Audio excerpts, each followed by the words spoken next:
மகளிரின் பயண சுதந்திரம் அவர்களின் பொருளாதார சுதந்திரத்திற்கும் குடும்பங்களின் முன்னேற்றத்திற்கும் அடித்தளமாக இருக்கிறது.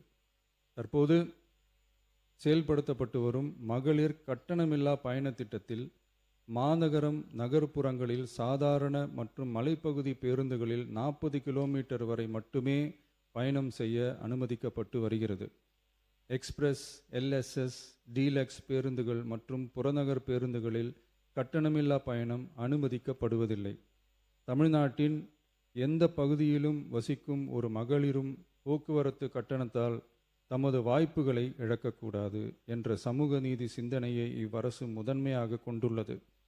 இதனை கருத்தில் கொண்டு மகளிர் கட்டணமில்லா பயண திட்டத்தை விரிவுபடுத்தி பெருமளவில் பயனளித்திடும் விதமாக வெற்றி பயணம் என்ற பெயரில் தேசத்தந்தை மகாத்மா காந்தியடிகளின் பிறந்த நாளான அக்டோபர் 2ஆம் தேதி முதல் செயல்படுத்த அரசு முடிவு செய்துள்ளது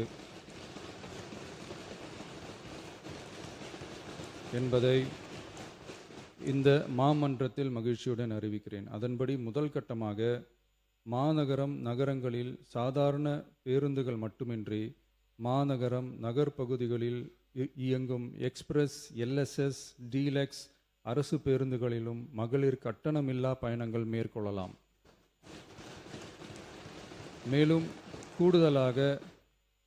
மேலும் கூடுதலாக மாவட்டங்களுக்கிடையே பயணம் மேற்கொள்ள ஏதுவாக புறநகர் மற்றும் மலைப்பகுதிகளில் சாதாரண கட்டண பேருந்துகளிலும் மகளிர் கட்டணமில்லா பயணங்கள் மேற்கொள்ளலாம். இத்திட்டத்தில் பயன்பெற வருமான உச்சவரம்போ மற்றும் மேற்கொள்ள விரும்பும் பயண எண்ணிக்கையிலேயோ கட்டுப்பாடுகள் இல்லை. வெற்றி பயண திட்டம் இதர சேவைகளிலும் படிப்படியாக விரிவுபடுத்தப்படும்.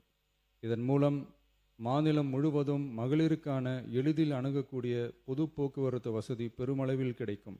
இதன் மூலம் மாணவிகள் தொலைதூரத்தில் உள்ள கல்லூரிகளுக்கு செல்லவும், பணியிடங்களுக்கு செல்லவும், மருத்துவம் மற்றும் அத்தியாவசிய சேவைகளுக்கும் கட்டணமின்றி பேருந்துகளில் பயணிக்க இயலும்.